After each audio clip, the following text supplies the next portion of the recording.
Welcome to Bat Therapy, the psychology of Batman, superheroes, and other comic book characters. Be a fly on the wall or a bat in the cave, listening in on a friendship built out of a love for talking Batman, comics, and the everyday struggle to achieve mental health and happiness. We are your hosts, clinical psychologist Dr. Amelia Brown, and comic enthusiast and nerd aficionado Keaton Hopkins. This podcast is about providing education and understanding and is not a replacement for mental health treatment or support. If you're needing help, go to bat-therapy.com for resources.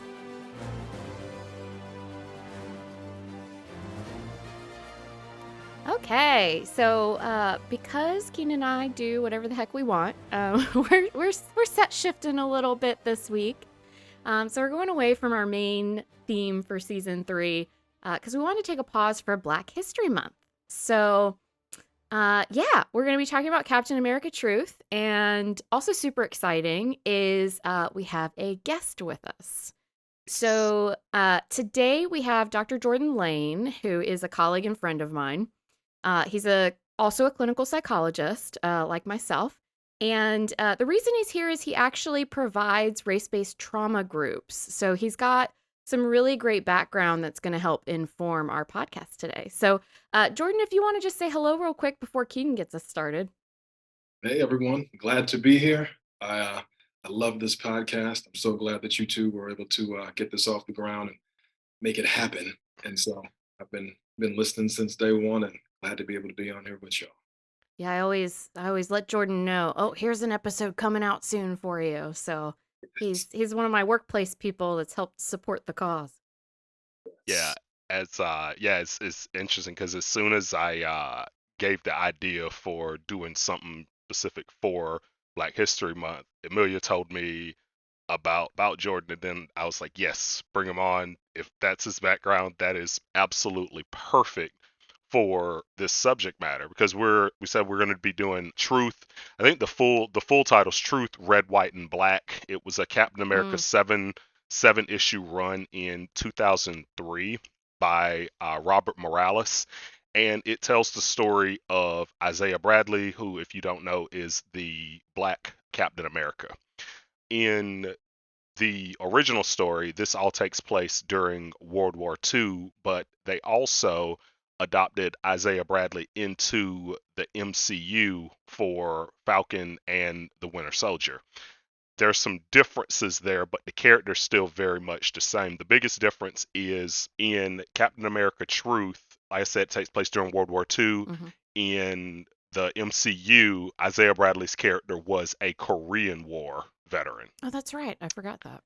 Yeah, he's a Korean War veteran, and his whole story, the way he clashes with Sam Wilson in Falcon Winter Soldier is just absolutely it's so interesting, phenomenal. But yeah, it's a very, very powerful story, and honestly, like I think that it's really, really important to get this perspective because even though we constantly hear like, oh, keep politics out of comic books and out of media, comic books have always been a direct reflection of the society we live in, and we're going to get into it, but when I was reading this, there were so many parallels that just stuck out, like when you compare it with real things that have actually happened in this country. There's so many parallels that it's hard, you can't not take notice of it. Yeah, not to mention, I didn't realize how great of a history lesson was within that comic. There were so many mentions of different historical events that happened that sadly, at least in my own education, were not hit on, I think, at all. It might depend where you grew up and what kind of history lessons you get and that sort of thing. But there are even literal history lessons that are woven into this comic that I was actually finding myself really appreciative of. It really hit me hard because my interesting story. My grandfather was actually a World War II veteran, and he was actually at Iwo Jima. And oh my goodness. Yes, and what's really interesting about it is it wasn't until 30 years later that they even recognized the black battalions that Jeez.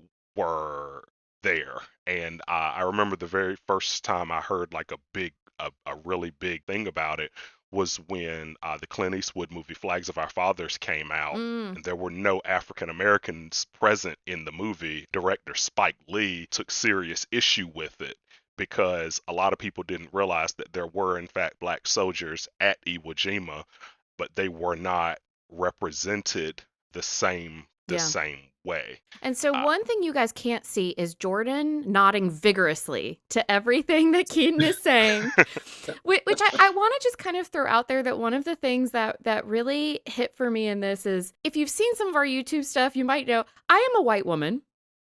Um, for anyone who isn't aware of that. And one of the things that really struck me about this comic that I found very interesting is so you have the like majority culture that tends to be what you see in education, what you see in kind of day-to-day things, what is seen as kind of what the average person, quote unquote, should do, should know, should be like. And for a long time, that has been Caucasian, white. White culture has been the primary culture. And what was really interesting about this comic was just how much it struck me that different backgrounds, different cultures, different whatever, you're going to have different knowledge bases. And you're naturally going to know certain things about your own cultural context. And I'm seeing you guys nodding your head to each other like, yeah, yeah, yeah.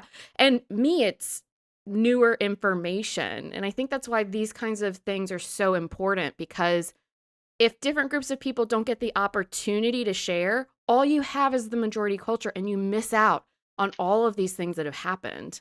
what really makes it interesting is when it comes to the history that you really want to know, it's one of those things you have to be willing to go out and search for it Mhm. because they just might not tell you. Like there were so many things like Black Wall Street Yep. that you never hear about, or the Tulsa race riots, or even the Wilmington riot. There's so many things you here in North Carolina. There's so many things you just don't hear about that gets left out of the history books. Another one, the segregation laws in this country were very much present during World War II, and Yeah. so there were times when black American soldiers had to give up their seats on the train for prisoners of war that Ah. were that were white. Like these are things that you just don't know about and don't get shown. And so this comic book was very, very powerful. Even though I mean it came out in 2003, it wasn't one of those things that came out a long time ago. But it was a story that like needed to be told.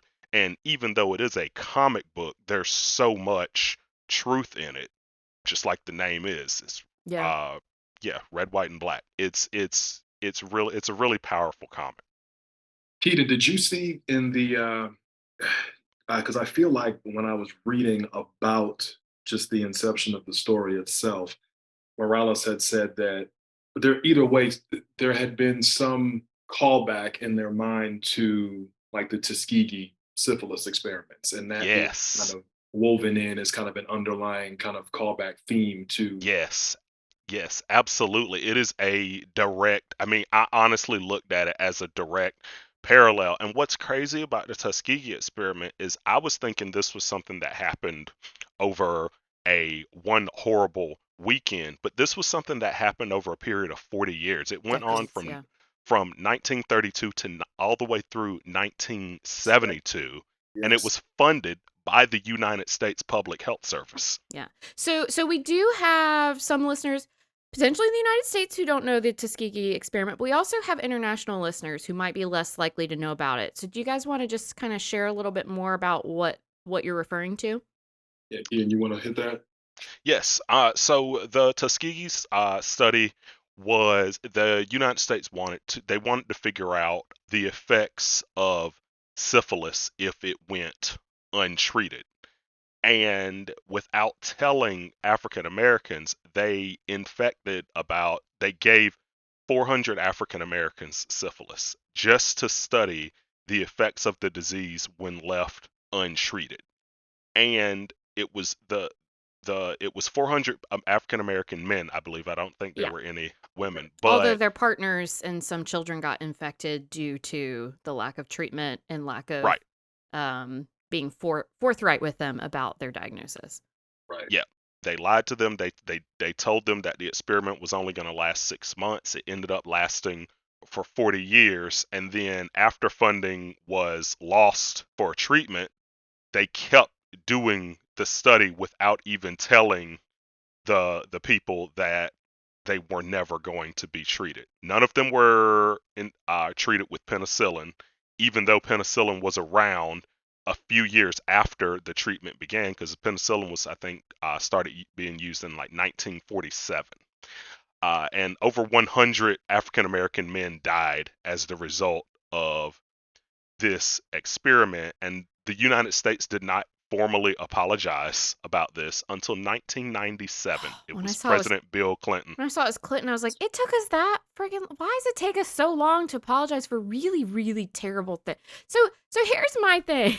Of course there are people that don't trust our healthcare system. Are you Right. Right. kidding me? That's so terrible. And there's so many people who are concerned about what are the underlying motives for different treatments and things here and there, and a lot of people want to just throw that into the pile of, oh, they're delusional, they're paranoid, they're whatever.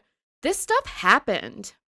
Right. Yes. And by the way, I actually read an article recently about a company that has like an app that responds to people in like mental health crisis, and they started putting in AI responses without doing, because they don't have to go through the same consent process that Tuskegee then created for Hmm.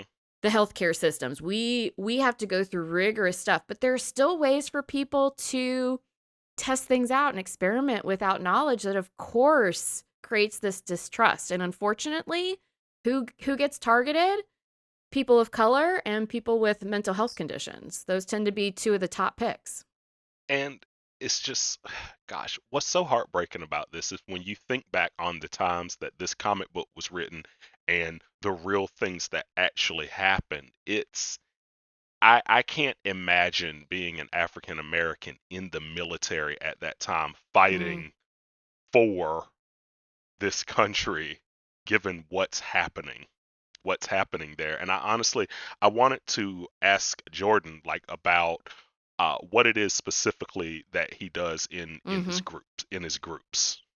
So it's interesting that you actually mentioned that aspect, Keaton, because that's actually something that has come up within the group and the groups that I've facilitated in the past, where basically I'll give you a little bit of backdrop. So the group itself, while we were just talking about things kind of arriving late to the party, but the group itself was something that was created just over the past within the past 10 years.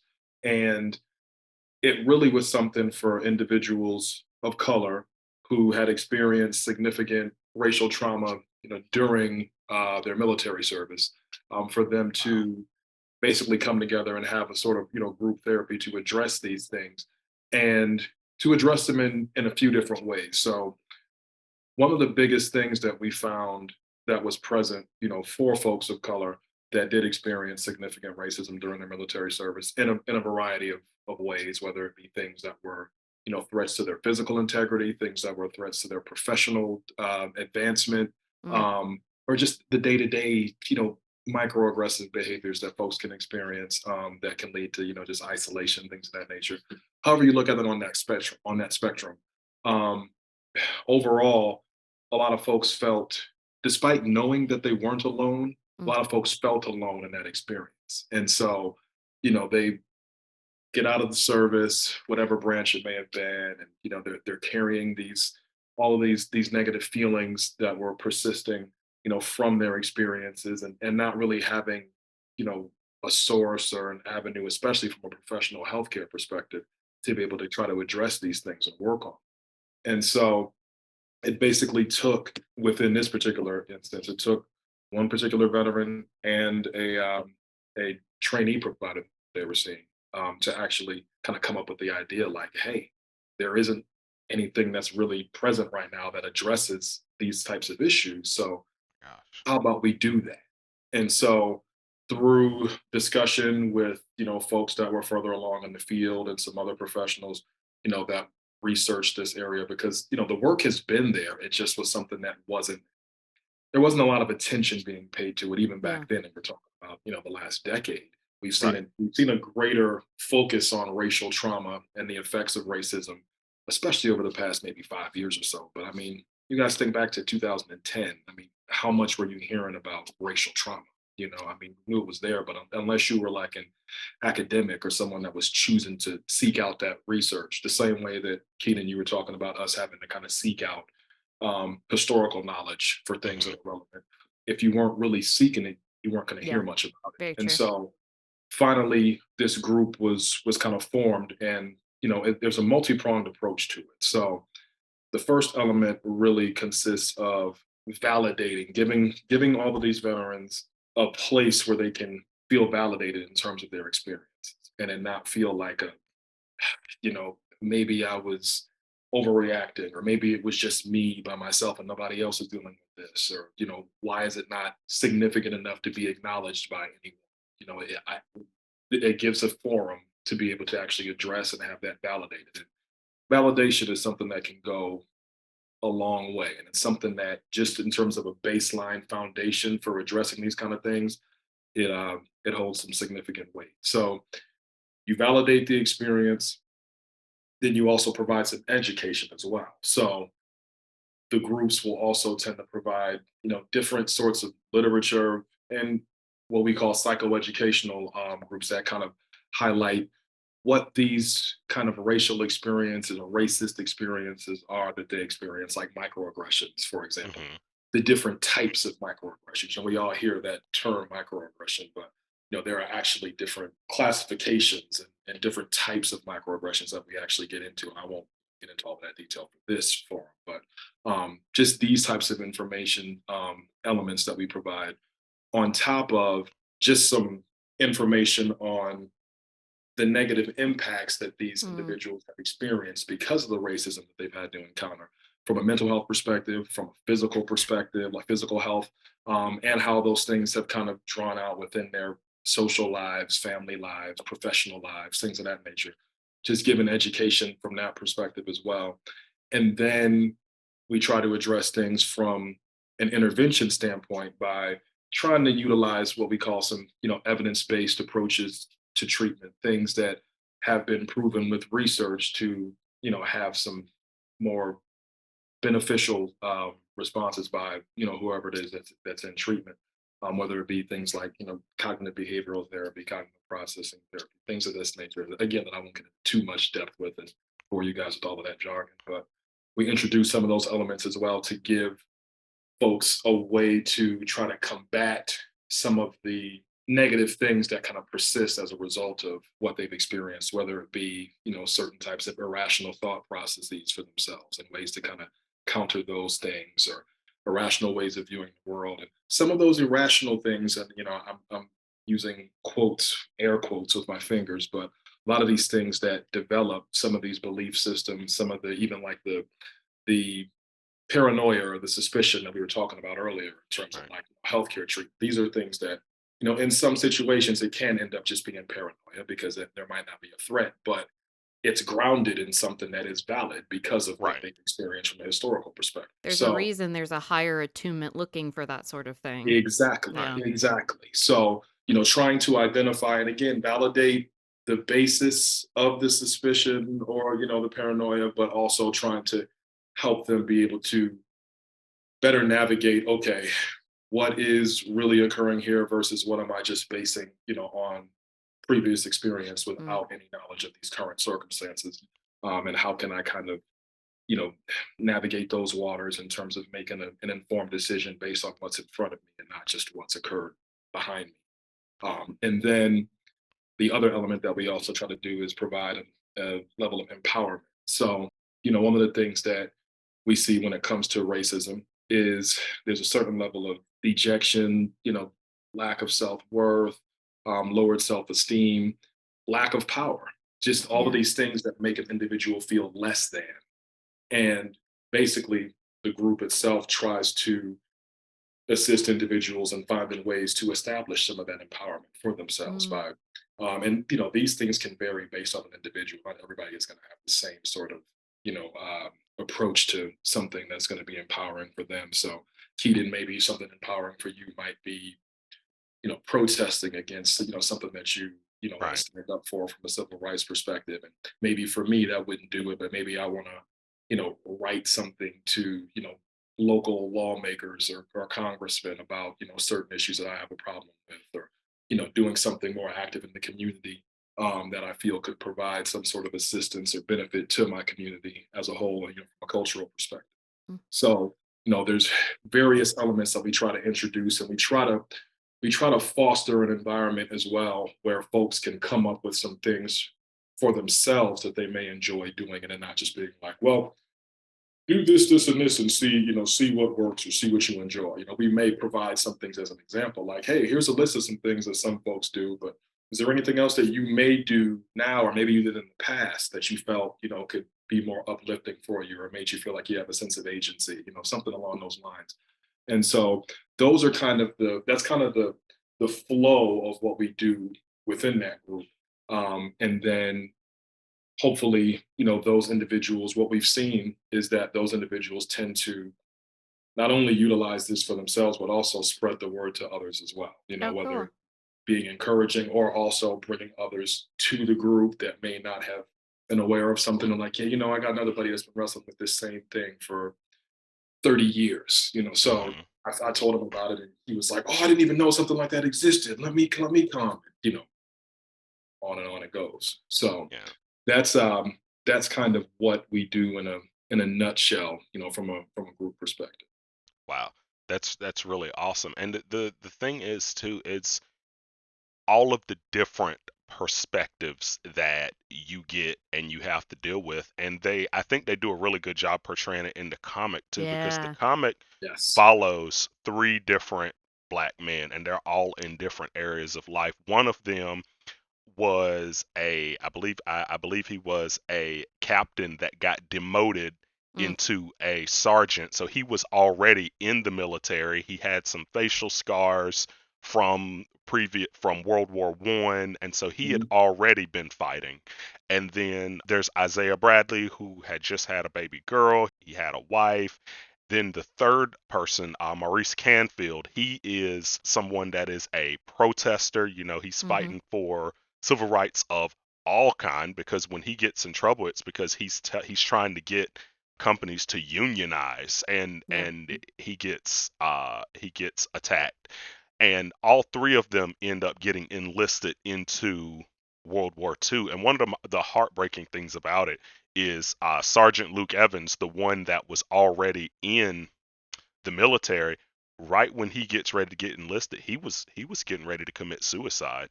Yeah. um he Yeah. was getting ready to commit suicide, and it was just, and but it's like he didn't feel like he had a purpose, because the military wasn't really a thing for him at the Mm-hmm. time. He had gotten demoted, and so he felt like he had lost he had kind of lost it all. And then he got called back, and it was like, okay, I have a it was almost like he had Mm-hmm. a purpose again. And then with Maurice Canfield, he's about to go to prison for speaking out against the Mm-hmm. military.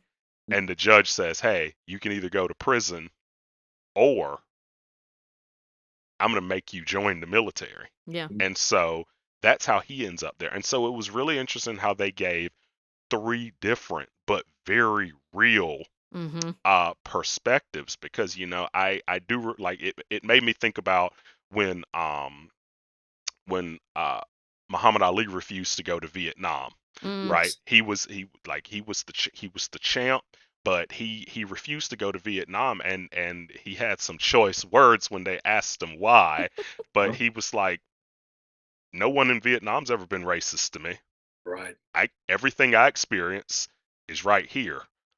And he actually chose to go to jail. He actually yeah. chose to go to jail. It's like, I'm not going to Vietnam. And so it was really cool that they had a perspective of someone kind of in that position that ended up in ended up in World War II in the military with this black unit, and right off the bat, it gets bad because I want to say it was like about 300 of the soldiers. They took 300 soldiers, and then the rest of them, they don't say it outright, but it kind of implied that to keep the secret for the project, Yeah.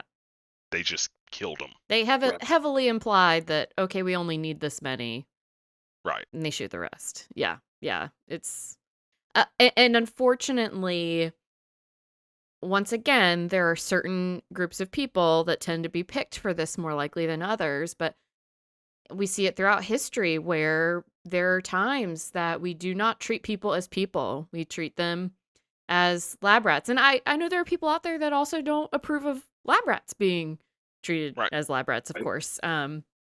And yeah, it's a very, and of course it's during World War II as well. So, there's all the Holocaust and a lot of different things about just the mistreatment of people by people coming up a lot in this story that, yeah, you've got to be ready for this story for sure. But It hits heavy. it's a Yeah. very Definitely. powerful one. And you've got a really great point about the different people.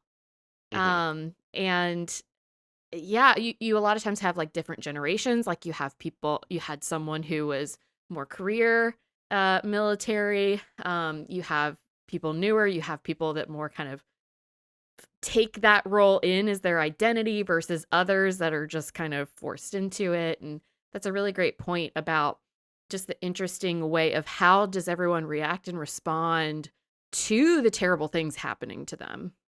Yeah, and one thing that I noticed right off the bat too is just the anger.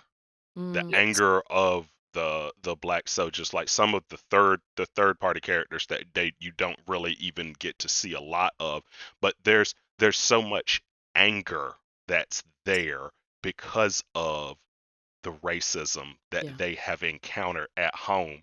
Now they're fighting for this place in another country. And I can't remember the exact number, but there were actually a good number of African American soldiers that chose not to come home after World War II, and they stayed Mm, in Europe because there wasn't segregation in a lot of Europe. They were treated as heroes there, even though they weren't treated as heroes back home.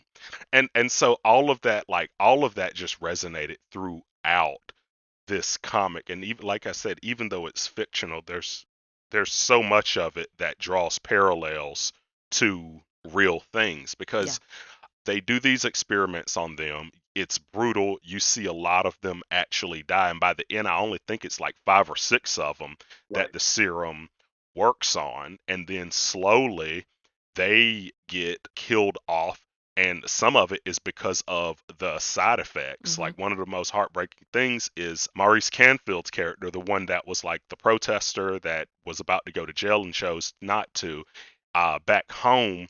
So when they volunteered all these guys for this experiment, they just lied to the families and said, "Sorry, your kid's dead." Yeah. And it was so heartbreaking because his parents, the father killed his wife and then committed suicide out of from the pain of the son Hmm. dying, and then the son hears about it, and because of the chemical imbalance from the super soldier serum that they were given, because of that chemical imbalance, he ends up snapping, and then he ends up killing the captain, Luke Yeah. Evans, the other African American soldier, and then he gets shot, and it's a lot of heartbreak Hmm. happening really quickly. And I don't know if we touched on it yet, but the whole point of this experiment was they were trying to make the super soldier serum that Hmm. Steve Rogers had. That was the whole purpose. They wanted to fine tune it, and they used African Yeah. American soldiers as the lab rats Yep. to fine tune it. Oh, but even though they would send them out, have them go and do military related things out in the field, Mhm. you best believe they did not get a Captain America suit or anything similar to that either. Right. Right. So they were experimented on, they were put to work, they were kept hidden. Mm-hmm. So Mm-hmm. I'm interested because it seemed like something really flagged for you guys, the anger related to all Yes. this. And Jordan, I'm just curious if you have anything just related to your background with those groups related to that anger. Yes, that is something that is definitely a very, very potent aspect of, what's present with a lot of individuals that have experienced these things, that anger. I mean, these are things that, and just Keaton, you identified how, even the story does a good job of presenting individuals who have, somewhat different avenues, with their experiences. End results are still the same ultimately, but just different avenues through that. And even within the groups, I've had individuals who were high-ranking officers. I have some that were enlisted, and they'd have different stories to tell in terms of what their experiences were like. But the anger that's present Mm, and the level of justifiable resentment that is there, because of these very things that you were just highlighting, being able fighting for your country, working hard, putting yourself in harm's way, and still finding yourself being treated less than, Mm-hmm. as less than others, and there being a strong, significant, potent anger that's there, and that anger has a chance to not only fester but grow as it resides, over the years, because these are things that, I mean, what have they been able to do with it? And as we know, unfortunately, from day to day, individuals can turn on the TV and see other racist related sorts of events and experiences occurring that just can be triggering for them, or kind of just add fuel to that fire, hmm or Right. reignite whatever anger was already there. And so, this is something calling back to the live action representation of it that we mm, saw Mm-hmm. in the MCU. That was one of the things that I felt the actor did a really good job of Oh my portraying gosh. that smoldering anger, and like hmm when he got upset at that one point and threw, forgot what object it was, but into the wall, and you It could was a just see can. It was a can of beans, I think. It was like a yes, can of vegetables. Yeah. yes, and just the anger that was there, even just broaching the subject, he was blowing up not just on Winter Soldier, but also Sam, who's hmm an African American. He was just angry in general about it, and that is something that in the groups we've seen that sometimes we have to give a place for it, and then we have to try to help folks be able to, first of all, acknowledge the anger, but then where we can move along with it in the hopes that some of that anger can dissipate, not necessarily, not for the sake of them forgetting what it is that they experience, but more so by identifying for them the toll and the negative mm, impact that having that degree of anger has on an individual, especially longitudinally and just over time. And so you figure, depending upon what generation they are. I had a number of veterans that were, Vietnam veterans. And so you figure, talking 50 years of just that kind of just strong anger, and depending upon how you might tap into the subject matter when you're talking to them, what becomes rage, in terms of a mm. presentation, because it's just been pent up for so long and they've had to just kind of exist and live with this. So that anger is definitely something that I don't think I can say that I've in various degrees of, or varying degrees of displaying of it. I've seen anger be present in just about everyone that I've seen, and so it's a very understandable, natural emotion to have in response to what these experiences have Yeah. been.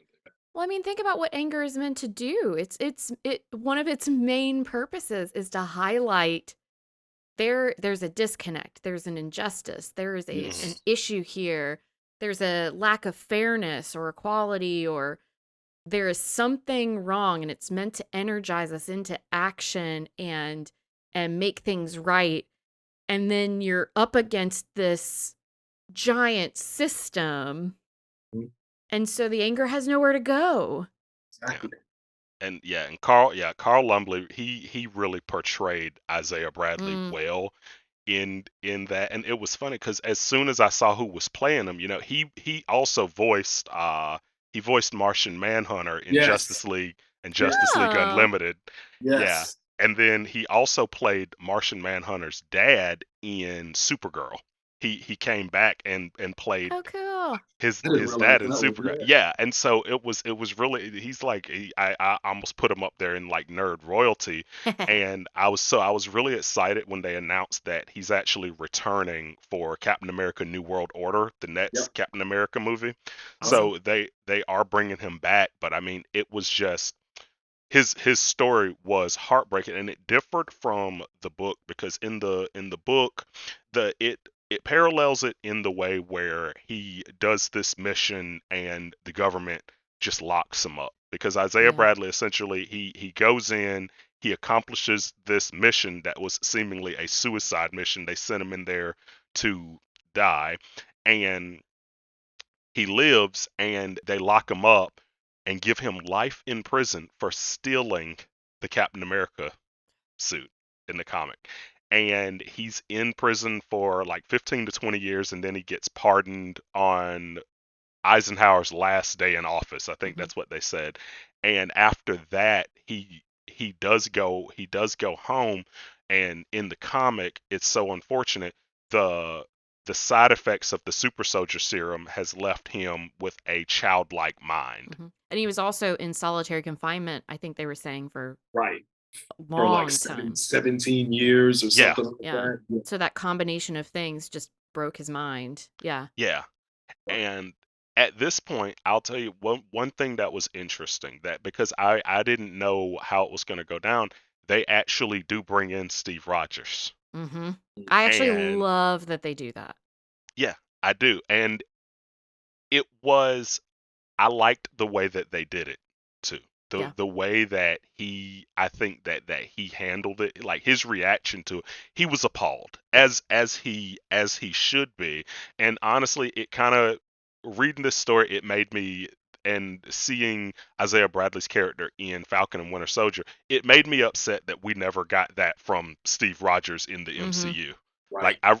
I was really upset. I'm like, really, you old man Captain America, and then got rid of him, and then bring in Isaiah Bradley? Like, no, he before he went back in time, he needed to know Yep. about this Yeah. guy and everything that he went through. Well, and I think that highlights something that is difficult for once again, anyone who's not in the majority culture. And I don't even mean like the most people fit that culture, but whatever is the like forefront, seemingly like average or normal culture for where you are, is that if you don't fit that, you have to fight your own battle. And Hmm. that's tiring. And remember that anger that Mhm. is there to help, but then you're against this giant faction or system. You can't do that alone. And so one of the reasons that I really like that they brought Steve Rogers in is because they're showing this isn't just about the African American soldiers. Right. This isn't just about one group of people. It's about all of us. And I like how Steve Rogers comes in as someone being an advocate, an ally. Hmm. Like at the end when he meets Isaiah Bradley and he brings the old uniform with him. Just these acts to show it's hard because he was maybe even harder for it because he was literally around. He was around when all this terrible stuff was going on. He didn't know it was happening per se, but Yeah. he was literally there for this history. And then, of course, he's in ICE for a while. Then he comes back and he finds out about it. But this is not easy stuff to hear about and to acknowledge that you or your ancestors or your family or whoever might be participating in. And he didn't turn his back on it. He acknowledged it and approached it and tried to find one small way to I guess give a little bit of healing in the only way that he was able to in that moment. Yeah, and I'll tell you, one of the most shocking pages in the comic is when Steve Rogers is at Isaiah Bradley's home and he looks on the wall Oh yeah. and it's funny because when I see that, it makes me realize like there are different Americas Hmm. because he is well known and a hero of the black community, right? Yes. Like you see him with pictures up there of like Quincy Jones and Michael Jackson and Richard Pryor and James Brown, Malcolm X, Nelson Mandela, Muhammad Ali. Like Yeah. there's pictures of him with all of these people. Even I think one of the pictures, I think it was either I couldn't tell. It looked like it was either Benjamin Davis or Colin Powell. Um, but it's like he's well known in the Hmm. African American community. I thought it was really cool that they kind of threw a picture in there of Stan Lee as well. Yeah. But it does go to show how their history is different Yeah. for some people, and it's because the stories don't get don't get told, and it's heartbreaking in the comic because he has this childlike mind, and at the Mm. end he meets Steve Rogers, and they don't really delve into the state that he's in, but he just seems happy. Yeah. He just seems Yeah. happy.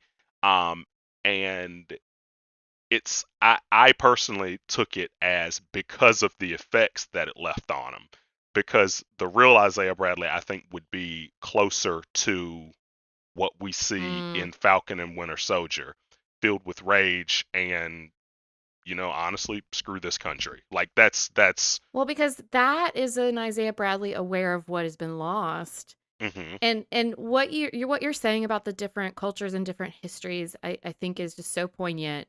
And that really impacted me as well. Something where I was like, wow, just look at the difference in awareness of this man. And I don't think it's an issue per se that there are these different historical tellings based on different cultures or groups. The problem is when they're not shared and hmm appreciated across, because then you go from an acknowledgement that different people and different groups of people have different perceptions, different experiences. You go from allowing for that very real reality. And to me, it almost felt like this giant gaslighting, where hmm if you don't acknowledge that there are different histories based on different groups, different perspectives, different experiences, just like each of us as individuals can be in the hmm same space, same room, and get different feelings and reactions and experiences from it. If we don't acknowledge that, it's essentially telling someone their own very real reality is untrue. And think yeah, about all these terrible things that happened, and also some really cool things that happened.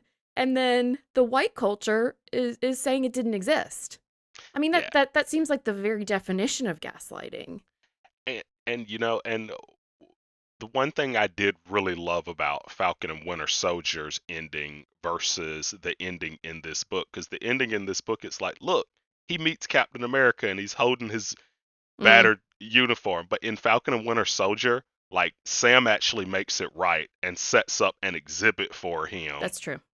in the museum, like right there next to Captain America. It's like, Mm-hmm. look what this guy went through in the Korean War, and even it's important that Isaiah gets to see that, but I also think it's even more important that his grandson Eli Mm, gets to see that. And so I don't know if you know, Eli Bradley ends up becoming one of the young Avengers. He inherits his grandfather's like strength after getting like he I think he ends up having to get a blood transfusion and mm, gets blood from his grandfather, and that gives him the super soldier strength, and so he ends up becoming a member of the young Avengers later on. And it was just really great seeing that because history trickles down. mm, History trickles down, and if you don't learn from history, the saying, you're doomed to repeat it. And I think it was really good showing that now people will know about Isaiah Bradley. Yeah. And seeing the grandson react to it, it's like people his age are going to see it and learn from it so that something like this doesn't happen again. Right. I think on top of that too, one of the things that I appreciated about the presence of that in a live action in the MCU was also seeing Isaiah Bradley's reaction to seeing Mm. this exhibit for himself as well. Like you saw that despite the anger that had been there, Yeah. I mean, he had these tears of almost like joy and like Yeah. I'm finally being acknowledged, He and probably Yes. thought it would never happen. right, Absolutely. and that's one of the issues that we know that has happened, unfortunately, for many cultures within this country, and we know from an African American perspective, a lot of things that have occurred in history, things that we contributed to significantly as African Americans that were kind of just, as you were talking about earlier, Amelia, kind of just left out of the Mhm. wider spread discussion of historical events. I Yep. mean, even when you look at, I remember hearing for the first time about like groups from a military perspective, we'll say like the Harlem Hellfighters, who were a part of World War I, and Mhm. this group of African American soldiers that kind of led the charge, and that was something that I didn't hear about them until I was in my 30s, and Right. but I knew plenty of other things from a kind of a war and historical perspective, and so there are groups like this, and this is what this whole storyline kind of made me think about as well in terms of the contributions that African Americans made to our war efforts as a country, over time, and seeing those kind of things being left out of the wider spread popular teachings, we'll say. And again, the impact of what that can have on individuals when they feel like, hey, I did all of this and I'm not even being acknowledged, but Right. these Yeah. other individuals, they did what I did or maybe even less than, and look how they're being Mhm. appreciated and praised and heralded, and it's like I'm just kind of in the corner. And we see that basically happen with um with Black Captain America. I mean, the Yeah. things that he did do, these were things that were never brought to light until that that exhibit was basically created that Sam was responsible for. So And one thing too, Jordan, that I think is so rough here too is, this is a story about World War II, mhm, Mhm. but I am sure that all of the members of your group that are going through these things are not World War II veterans. right, This is stuff that's still going on. right, These are Yeah. issues that are still occurring, and I think that's what is so heartbreaking. There are still people fighting for this country and encountering racism, and it's just mind blowing. It's just what you do is so important because I have friends that are in the military or were in the military, and some of the issues that they have coming out, whether it's like PTSD or not being able to sleep or all of these different issues. I never really thought about the fact that, oh, on top of that Mhm. is racism, which is right, something that would shake anyone already. That would shake anyone not even in the military. But right. then you add that on top of that, and that is just an atlas holding up the world amount of pain and stress. And I just it almost brings tears to my eyes just thinking about it, like just having to to deal with that and feeling even lonelier because not only are you a military vet, you're a military vet not getting the respect you deserve from other people in the military. Yes. Yeah, I Yeah, gosh.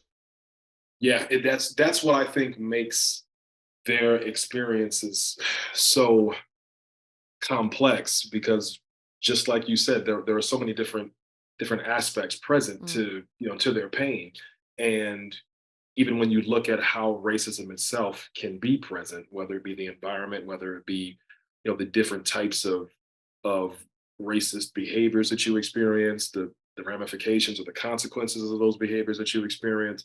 I mean, it all can be, and you can have some individuals that can deal with, especially from a military perspective, deal with racism in a variety of ways, um, while they're in, and have this kind of multifaceted kind of, racial trauma. Like I've known individuals that had, while they were in, that had, you know, basically they were limited from a professional advancement perspective because Mm. of, their race or, I think identity.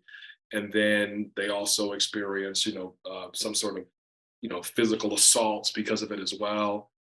Whether they were stationed in an area where there weren't many individuals of color that even lived in that town or Mm. wherever it was that was around the base or even on the base itself, and now they're dealing with being jumped by individuals because they were walking in the evening by themselves, or they're threatened, all these things while they're active, and then they go and they report these things to their chain of commands, and and nothing happens from it, or they stand up for themselves and try to defend themselves in the midst of being assaulted, and then they end up in trouble somehow. So all these different things that can kind of be present just within one person, and these are all, like you said, Keaton, I mean, just one of these instances in and of themselves can be enough for someone to be like, man, this is too much. But you have individuals that deal with all of these types of things, and like you said, across generations, unfortunately. Like, yeah, Mm. we could look at um, how the Civil Rights Act, for example, may have changed certain aspects of the way that racism can be present, but we all still realize and know, full aware that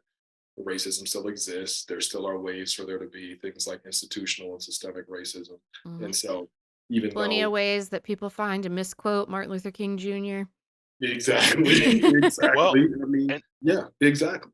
and the comic even touches on it, because all those people that those people that were racist during World War II, all of them that were in charge of things, you go forward years later, and now they're running everything. Right, Mm. Right? That was a big thing. Like, yeah, there was the one really racist guy that took the fall for it, that he was in prison or whatever, but the one that was really running the show, years later, he's running an even bigger show. right, Well, and I think what you're hitting on, they also show that reverberating out on a larger scale. Mhm. So I also appreciated how so I'm fairly familiar with a lot of kind of World War II related stuff. So um uh a lot of my family was kind of in the former Yugoslavia area. mm, Some Serbs in the area which weren't well loved by the Germans at that time, and so once again, from your own culture, you like learn things and pick up Yeah. on stuff, and I really liked how they focused in on the fact that similarly, you get to focus on the main bad guy, i.e. Hitler. Mhm. But the United States was not innocent. The UK was not innocent. Right. Other countries were doing a lot of the same anti Semitic stuff. Yeah. And in some ways, doing it maybe more, I don't want to say like efficiently or effectively, because that makes it sound like a good thing, but you get what I Right. mean, where Mhm. they were actually taking some pretty large strides to mistreat people. And just once again, you've got your big bad, and you focus all your efforts on that, and then these other people kind of get away with staying within the system and continuing to pollute it over time. right. Robert Morales did a phenomenal job grounding this comic in very real Yeah. history. He Yes. did a real I didn't amazing job. expect that, and it was really, really cool. And even at least in the back of my copy, because I like to get the editions that put it all together for me because I'm Mhm. lazy. Uh, it was really cool because in the back it actually lists out a lot of the historical events that they mentioned, so that you can Mhm. kind of review it later and look into things more in depth. Well, and Marvel brought this comic back into print after Falcon and the Winter Soldier premiered, because before that it was impossible to find. I mean, it was like I saw them like $1,000 Right, for these Wow. issues, like the single issues, like a full, like if you wanted it, you were gonna pay a really good penny for it, because I mean you couldn't find them anywhere. And then they brought it back into print when Falcon and the Winter Soldier came out, because so many people were like, "Who is Isaiah Bradley? I Mm, want to know about this guy. I want to read it." And so they brought it back into print. And so now, y'all, if anyone wants it, they can just, it's on Amazon. I've yeah, that's where seen I it got it. in Barnes and Noble. I've seen, yeah, you can get it just about anywhere. But yeah, it's absolutely phenomenal. I cannot stress enough how great that comic is, and I'm really hoping the MCU does lean in and Hmm. give give Isaiah Bradley his due. That's actually a really good plug in general when Jordan was talking about empowerment. And I feel like also if you want to be an advocate and ally for whether it's people of color, whether it's other groups, um, there was here in the United States a lot of things going on that first year of COVID. And it included a lot of racially tinged societal like riots and other things in response to some violence that happened against Black people. Yeah. And so I was kind of struggling with okay, so you were mentioning the empowerment piece. Like, what do I do? I mean, I work with people individually in the clinical care that I do, and I don't know. I just couldn't kind of figure out. There was something else kind of missing, and there was actually a local comic book store. Sadly, I don't think they're here anymore, but they were actually saying, "Hey, if you're finding that you don't have a very diverse comic book section in your home, hit us up, and based on what you enjoy, what you like, we can try and help you diversify a bit." And I thought that was just a brilliant idea, and I took him up on the offer. And I said, "Hey, I'd really, yeah, I love Batman. He will be my one true love forever. Mhm. But how do I make sure that I have other stories in there?" And comics are just a wonderful way of connecting more closely to characters and learning about different cultures, different perspectives in a way that can be fun because I feel like when we can put some fun into this really tough stuff, that's nice. So I, Right. I just want to put a plug out there to encourage folks to do that because unfortunately, for many years, only certain stories sold. I think Keaton, you're hitting on this, and Mhm. fortunately, while it's really not been that long, things are changing. We're able to more easily get different stories Mhm. being told. And so taking advantage of that, I would definitely recommend. Yeah, Yes. and honestly, just being willing to listen. Mm, I think that is such a big aspect to it, like, because the number of time, like, racism's very real, and one of the most important things you can do, as I think, as far as being an ally, is actually be willing to listen, and not, not immediately take offense or immediately have something to say. Like, it's, make sure that you listen to understand and not to respond. mm, I think that's really the most important thing that I think someone can do as far as being being an ally goes. Like, look at what that they need, right? Um, and just I can't express enough. Just honestly, just be willing to listen. I think that's just the first step as far as what you can do, as far as how to change things. These stories need to be told, hmm and you don't need to cut off any part of history. I can't remember who it was that quoted. It was, I'm not even sure who the quote was, but if they said, if you read through history and you only feel good afterwards, you weren't reading you weren't really reading history, That's a great Yes. point. right? And so, yeah, listen and just educate yourself, and just try and be a good person. I say that like it's something hard to do, but it really isn't. Apparently, it is. It really isn't.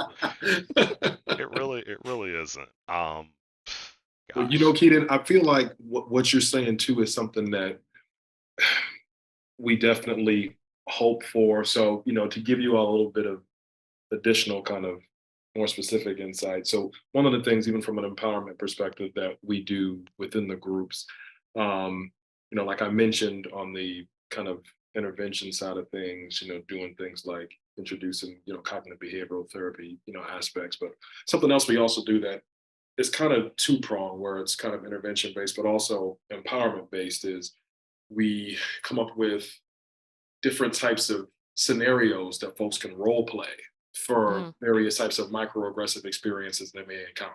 Like, hey, so what if you're out somewhere and you encounter, this type of behavior, this microaggression, from this person? Like, how mm, can you respond in a way that isn't just blowing up, flying off the handle, but at the same time also isn't just, walking away? But then we also try to highlight the need for there to be some evaluation of the scenario itself too, because not every situation is going to be safe to do some sort of, let me educate you on why that was microaggressive, and so that you don't do this again to someone else. And so we actually have some role playing activities where we'll do that within the group. And of course, it can be humorous at times, obviously. Right. So we can get some outside.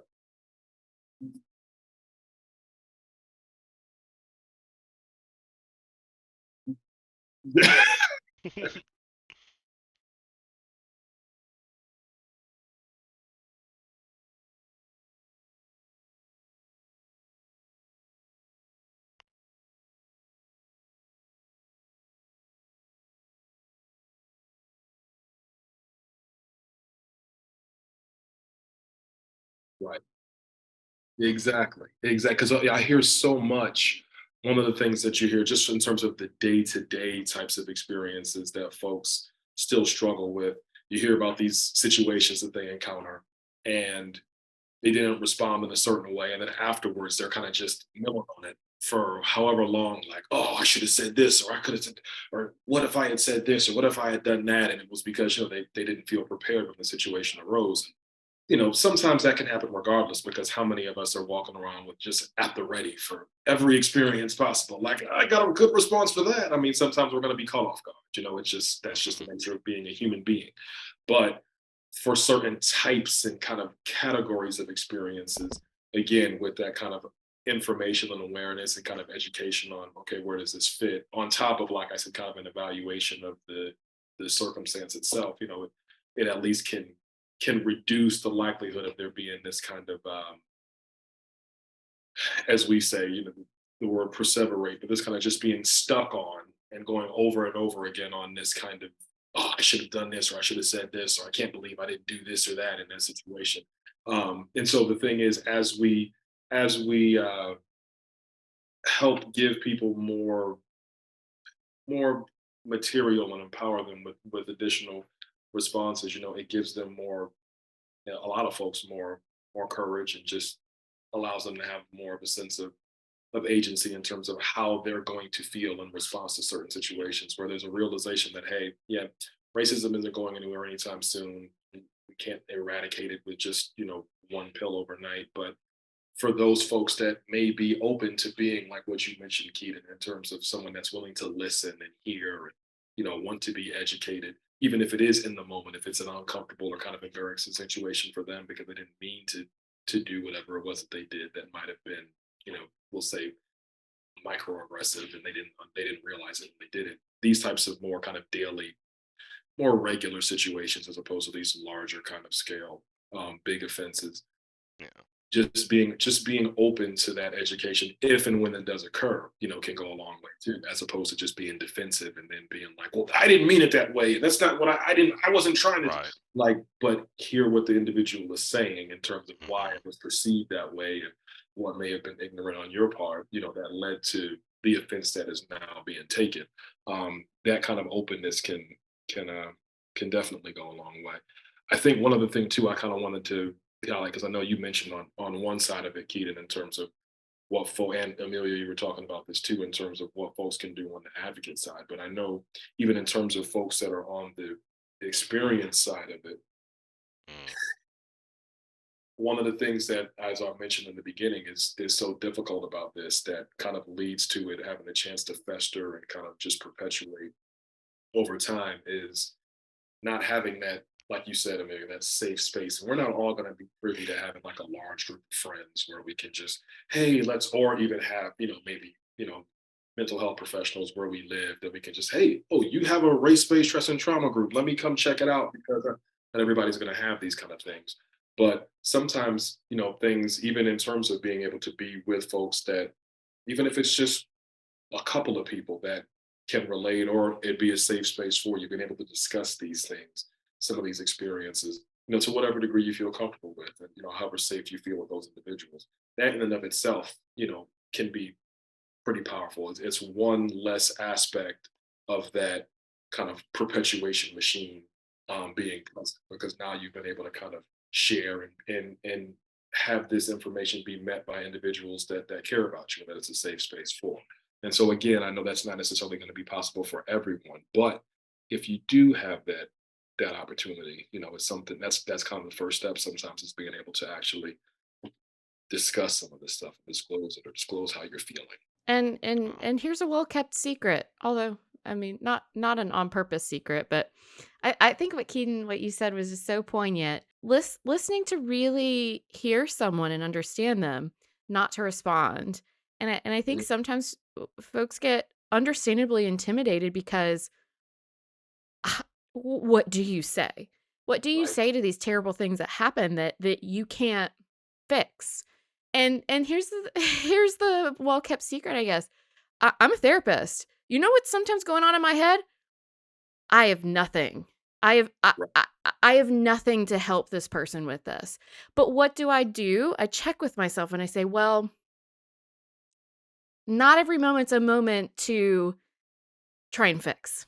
Not every Yes. moment is a moment to say something or respond in like a more active way. Sometimes, exactly like you're saying, Keaton, sometimes it's just being there and acknowledging. I think Jordan, you actually started us off with validation and just acknowledging the reality and that y'all are sitting in a reality that if you could, you'd change it. And that's the hard part, and the reason I'm sharing that is because, like Jordan is saying, not everyone's gonna have that opportunity to maybe connect with a provider, or maybe a provider's not what you need. But yeah, Mhm. just in general, meeting each other in that way when these kinds of tough conversations come up. Definitely. absolutely. Um, ooh, do you have a mindful nerd moment for us, Amelia? You're Ooh, whooing. I know, today it's yeah, was it an was a intense doozy. one. It It was a was good doozy. though. And I can't express it. It's not an easy story to read, No. but it is a good story. Yes. It is a Yes. very, very good story. I think everyone should read it. Yes. It yeah, Yes. I wholeheartedly agree with that summary. So when it comes to the mindful nerd moment, as Keenan knows, sometimes I try and kind of give some sort of uplifting, almost empowerment feeling kind of thing when I know there's like a tougher topic that we're hitting on. Not to say that it's not good to face those tough things, but it's all kind of a balance, right? So what I was thinking of was they don't really focus on this part too much in the comic, but I was thinking of Isaiah Bradley when he, I don't want to use the word steal, let's just say takes without getting express permission the Captain America suit. And just what that experience might have been like for him in terms of empowerment and just in his own way making something right. Not the entire situation, but in his own way, finding some semblance of a way to make it right, make it through. And so, yes, so I want us to envision where Isaiah Bradley putting on that Captain America suit for the first time. So, as per usual, just want to ask you to sit comfortably, not rigid, but it's good to, sit straight just so you'll be comfortable. Close your eyes if you're comfortable with that. If not, just unfocusing them, not looking at anything in particular, just so you can really focus in on this imagery. And I want you to just focus on your breath. Don't worry about changing it in any particular way. Just noticing what it's like to inhale and exhale. And as you breathe, imagine that you're slowly starting to feel that coursing strength and energy, the blood fueling you as Isaiah Bradley. You're taking on his persona. Notice what it feels like. You're extra muscular, you're strong, you have all this strength, and yet you're frustrated. But you've made it into the room and you see that Captain America suit. I want you to feel what it's like to slowly walk across that room and pick up the Captain America suit in one hand and then pick it up in the other, hold it in front of you, and really take in this suit.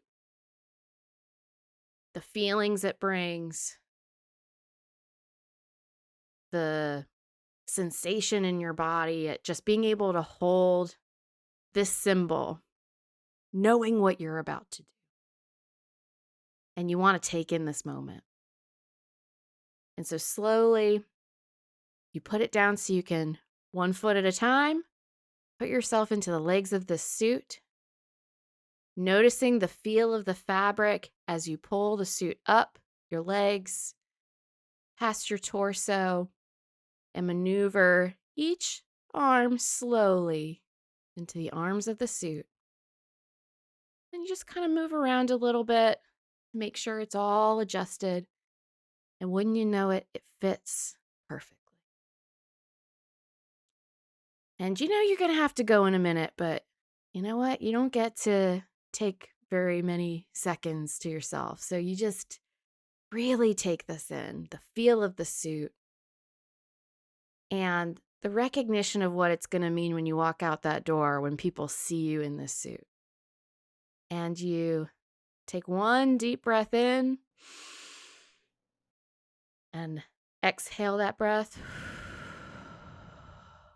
and just feel the power of the suit and what it means to you. And you do a small little smile before you turn and start walking out that door. We're going to now shift back from Isaiah Bradley. So I want you to focus back on your breath. Don't have to worry about changing it in any particular way. And in reverse, go from that powerful blood of Isaiah Bradley coursing through your blood, coursing through you, and shift back to your own powerful energy coursing through where you are right now listening to this podcast. And when you're ready, open your eyes and we'll see how that was for Keaton and Jordan. I really liked it. It felt empowering. So in the comic, when he takes that suit and puts it on and goes into Germany, the first thing I thought about, it made me think about Jesse Owens and how in 1936 he went into Nazi Germany, Yeah. and the owner of Adidas the day before the race actually went and asked him if he would wear a pair of his shoes, and it was like it's chronicled as like the first African American like athletic sponsorship. But he went out in Nazi Germany where they were saying that black people were inferior and won 4 gold medals. That's what Isaiah Bradley did. He put that suit on after they said, "You're not America," and he said, "Yes, I am, and I'm gonna prove you wrong." Right? Like Yeah. it was, yeah. And so that was very empowering. I really like that. Yeah, same here. Like that, literally, I was following the your guidance as you were going through, and literally could feel, as Keaton said, just that sense of empowerment with even just the kind of internal visualization of trying on that costume, what it, or the suit, I should say, and what that actually represented, and like you said, Keaton, we look at things from a larger perspective, just the gravity of that in and of itself, Hmm. and saying, hey, I know that I was kept from truly representing this thing, but I am this, and Hmm. the the weight of what that is, it is the empowerment feeling that's there. It's hard to describe, but it's powerful.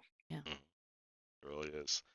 Um, Jordan, I can't thank you enough for coming Yes, on absolutely. this episode. This has been great. And any resources at all that you have, we're going to make sure to get them posted to the Mm. Bat Therapy website. Yeah, if you have any good, maybe like summaries online or things that might be good if people want to look into race-based trauma theory and whatnot more, happy to share them. So there are a couple of psychologists that have some good resources directly on their website. So one individual, her name's Dr. Monica Williams. Monica is actually spelled with two N's, and so she's done a good deal of research within this realm. And so she actually has some resources. If you go to her website, you'll see some different things that kind of guide you to some materials. And there's also, as you were going through a mindfulness exercise, Amelia, there's also, and this is not from a political standpoint. So I just want to highlight this too, because I know that, over the past 3 years or so, this is something that, became more politicized, but this is more so a true representation of what the words say. But even for those of you that might be interested in things, like more mindfulness exercise or mindfulness meditations, there's also Dr. Candace Nicole. She has a Black Lives Matter mindfulness kind of meditation, Oh, and so like cool. it's not a political thing. This is just about the value of your life, Hmm. as an American. And so this is something else that is readily available out there as well too. So, and I will, like I said, I will give you all that so that you can kind of post it, as well. Fantastic. Thank you. Awesome. But yeah, but there are a couple of things too that I can also add, that might be helpful for folks to reference on there. Awesome.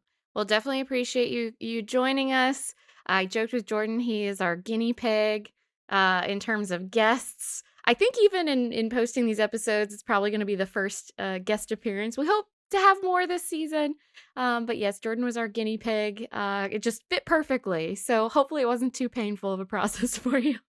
No, I'm honored to be the first guinea pig. This is, like I said, I've been so thrilled with just the existence of this, and so to be able to actually be the first guest, like I am Yeah. truly honored. So it's Same. been my pleasure, y'all. I'm so happy to have been Same. able to apply this. Yeah. Thanks for nerding out with us. I'm clinical psychologist Dr. Amelia Brown. Find me on social media at Crafting the Mind. And I'm comic enthusiast and professional nerd Keaton Hopkins. Check out my TV and movie reviews on YouTube at Team JBS.